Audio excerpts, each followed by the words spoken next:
I'm really scared, you know. I'm not gonna cry, because I'm too scared to cry. No, It won't come no. out. Oh, We'll just do a rehearsal. Put your hand up. I'm never gonna do this again. Look at me. Rivers, look at me. You look beautiful. Tell me your name and what you do. We're not doing it, are we? No, this is a rehearsal. This is a rehearsal. Hardly, I can't talk. Go on. What's your name? My name is Rivers Bartow, and I'm a ground hostess at O'Hare International Airport. And my question is, I really don't think you like us, ground hostesses. I don't feel that I was a hostess once, and I thought we didn't get recognition then. And now we get no recognition whatsoever, except what we do bad. And that really doesn't help. Every day you come to work, and you don't really have anything really to look forward to except the people themselves. And one person tells you to do one thing, and one tells you to do another. And as big as O'Hare is, and as many management staff that come to you and tell you what you do wrong, by the end of the day, you don't want to see anybody. And I just feel...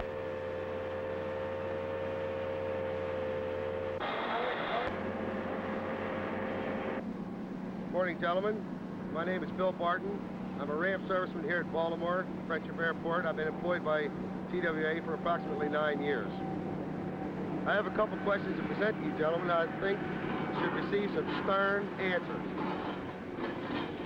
Number one, communication here at Baltimore absolutely stinks.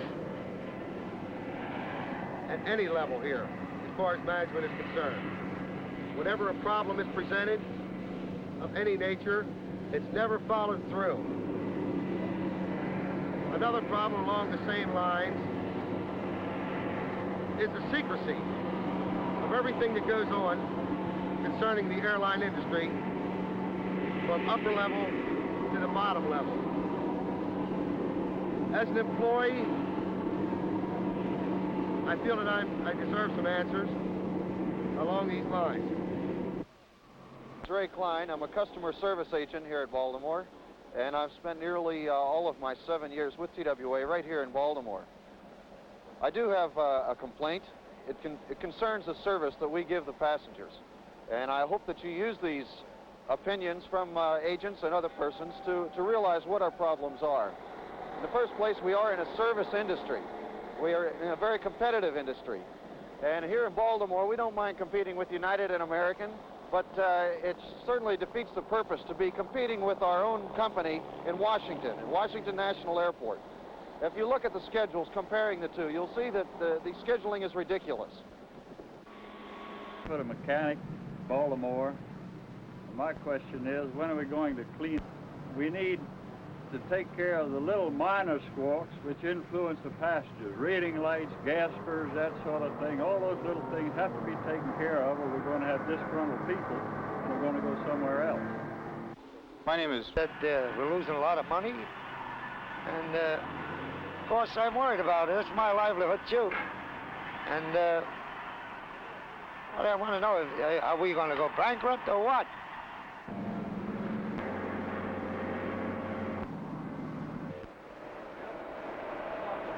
Chief at Kennedy Airport. My question is, there's many good jobs that are, excuse me. All right, there are many jobs that are available that people out at the airports are qualified for, and they're not given the opportunity to show themselves.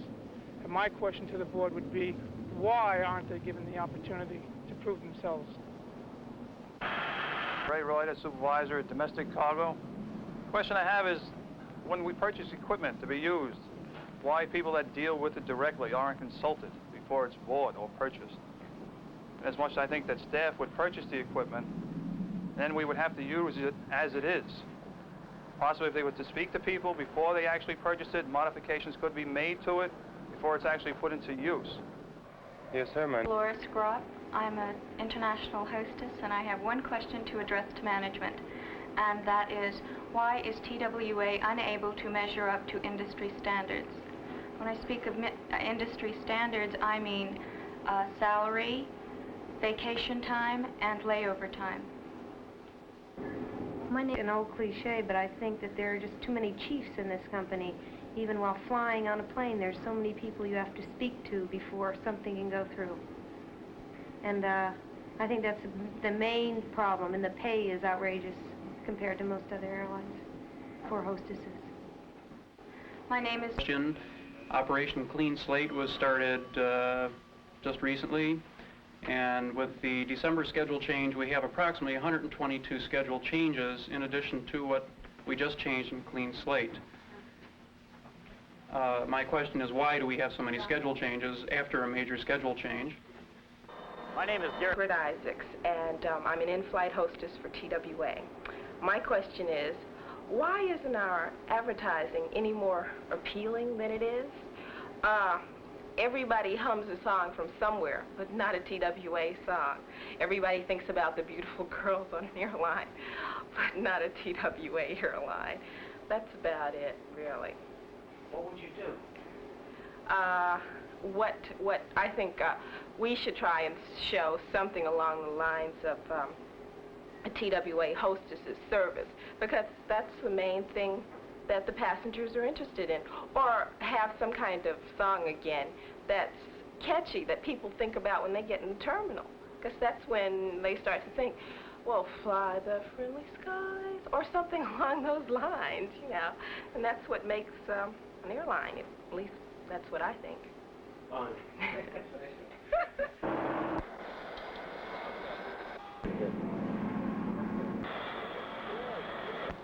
My name is Mel Yarkey. I'm a Chicago-based first officer. My concern, like a great many other people in this airline, is with the morale factor. As pilots, we have an opportunity to see a great many of our people doing a great many different jobs on this airline. And I think, along with a great many other people, I'm concerned with their feelings toward their job and their company. We have in this organization the equipment, the route structure, and everything necessary to run everybody in this industry scared. I think this kind of thing has to be engendered from top management, and I'd like to see something done about it. My name is Christine Ball, and I'm stationed out of the Chicago reservations. I think in order to be a better sales agent, we should know more about our other airports outside of our own station, in order to make the connecting times and the availability for the people and to give them all the service that TWA wants to give to our passengers. Hi, my name is Diane Brown, and I work in Chicago on the reservation office for general sales. Our title is considered a sales agent, and my question is, if we are considered sales agent, I feel it's difficult to sell a product when we haven't tried it, and this I'm speaking mainly of the 747. I think every agent should have the opportunity to fly the 747. My name is Jim. Why we are so understaffed. By this I mean we advertise a new service, ambassador service, and I think it's a tremendous idea. Well, what good is a new service if you can't give the passenger the service? In O'Hare Field, it's quite common to work a 747 with one agent, or a lot of our other... My name is Bob Gus. I'm a captain JFK, and I'd like to know, since we have the best airline, personnel-wise, equipment-wise, service-wise, and I do a lot of deadheading around, and I get a chance to compare, and I'm sure we do. How come we don't have a better economic picture? I have friends at my home that are United pilots, American pilots. They're always getting on my back about how much money you lose last month, Gus, and all that. So I'd like to get back at them and let us give them a profit picture for a change. After all, I think that's the whole idea. I think they should... Customer service agent, Wichita, Kansas.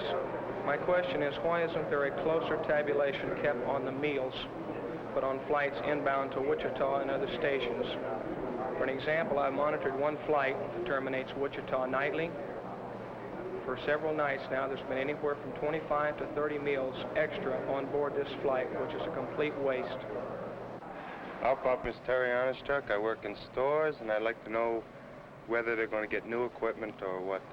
A lot of these trucks have no heat, with parts are missing, windshield wipers, no horns. That's it. This is Jack Hall, customer service agent in Wichita. I would like to know when we can expect to have computerized reservations like some of our competitors. My name. And all the great programs that we've got going now, our grooming program and our new ambassador service, in a time that we're supposedly broke, where's the money coming from?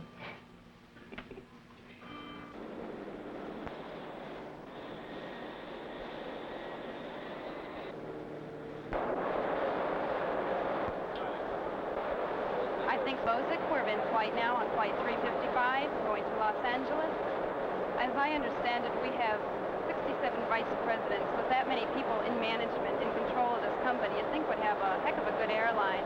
I don't feel we do. I think there's a terrible lack of communication between management and the people who service the aircraft. I think that the people who are in management should get out and ask the flight crews what they think should be best for the services, rather than just making decisions on their own.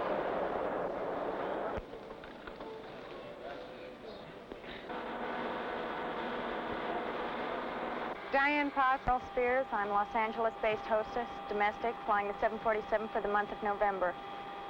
I have two major complaints. One is that they have just started the new ambassador service, which to me is an expense that at a time when they're laying off our fellas that I thought could have been cut back on. Again, before our new contract became into effect, the company was saying that they couldn't afford to pay us the salaries that we wanted to be paid, and yet they were refurbishing the entire interiors on the Boeing 707, and they were buying all new china for our first-class services. The management is why we have so many 747s. I think if we'd started off with 4 or 5 for the first 2 years, which would have been plenty for the number of seats that have to be filled by the public. So, our passengers' personal belongings and baggage are permitted to stand outside in the rain with no protection at all. We're wondering why we're losing passengers and revenue. I think this is a prime example. Thank you. As far as I'm concerned, when the Up, Up, and Away theme song went, the advertising went right down the tubes. The name is Sheila Roscoe Figge. I'm a Los Angeles-based hostess flying the 747 the month of November. And I would like to know why the 1694 complex was set up like it was, because it's very inconvenient. There are more passengers in the E section than in the D section. You have 2 galleys to work out of in the D section, and it's inconvenient for the girls working in the E section. And the bar carts are really a disaster. You have to be a muscle man to get these to operate. And I think the girls really look ridiculous trying to move these things around, and it's really a joke for the passengers to be watching. I think I might say it's kind of dopey is to split the crews when we're on our layovers, because they say they don't want any fraternization, no trouble going on. Well, if the crews want to fraternize, whether they're 5 miles away from each other or right next door, they're going to fraternize anyway, and they say that the morale of the company is really low. Well, it's no wonder, because you fly with a crew so seldom you don't get to know them. And I think, again, in emergency reasons, it would be important, because if you need a helping hand from your crew members in an emergency, if you can't remember what they look like because you never see them because you're too busy during the flight, how are they going to help you in an emergency if you don't know what they look like? Thank you. Right. They're like a natural resource, this company. They can either make us or break us. We do a little bit up here, it's true. A good landing helps, but your hostesses, I think, need pats on the back more frequently. And you people, spend your $1 million instead of getting these stupid ballots out to us once in a while and make us look like a bunch of jerks. Send $1 million worth of those letters, real letters from the passengers back to these girls and get them back. Let's get the morale back. This is what we want. This is going to be our airline. Thank you. My name's Diane Roger, and I fly 747. And all I can say is that I've been around too long to believe that the company's really going to do something. I hope that you do. That's it.